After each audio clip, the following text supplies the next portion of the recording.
Bonsoir à tous. 11 avril 2011, 11 avril 2017, 6 ans après la fin de la crise post-électorale ivoirienne, le pays se souvient. Cette date symbolique marque la fin d'une période trouble soldée par l'arrestation de l'ex-président Laurent Gbagbo.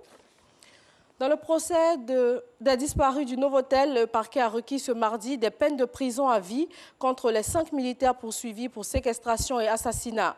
Parmi les 5 personnes visées par cette peine, le général Bruno Doboblé, ex-commandant de la garde républicaine. Rappelons que le procès des disparus du Novotel s'est ouvert le 21 février dernier. Le nombre d'exécutions a baissé dans le monde selon le dernier rapport d'Amnesty International sur l'utilisation de la peine de mort. En 2016, 1032 personnes ont été exécutées dans 23 pays, soit 37% de moins qu'en 2015. Ces chiffres sont en réalité des estimations et peuvent bien être en deçà de la réalité.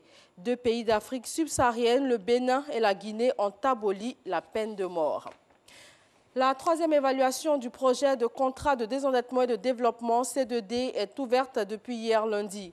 Il s'agit de faire le bilan des projets initiés et accompagner le développement de la Côte d'Ivoire.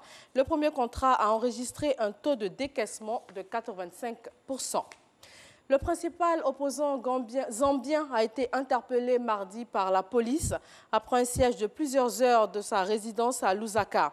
Aucun motif officiel n'a pour le moment été donné pour cette arrestation, mais il est soupçonné d'avoir gêné le convoi présidentiel le week-end dernier lors d'un déplacement en province. En Syrie, après des analyses de sang et d'urine prélevées sur des blessés soignés en Turquie, il a été établi que du gaz sarin avait été utilisé lors de cette attaque dans le nord-ouest du pays imputée par Ankara au régime de Bachar al-Assad. Cette attaque avait fait la semaine dernière des dizaines de morts. Dans le nord de la France, un camp de migrants détruit dans sa quasi-totalité ce mardi matin suite à un incendie.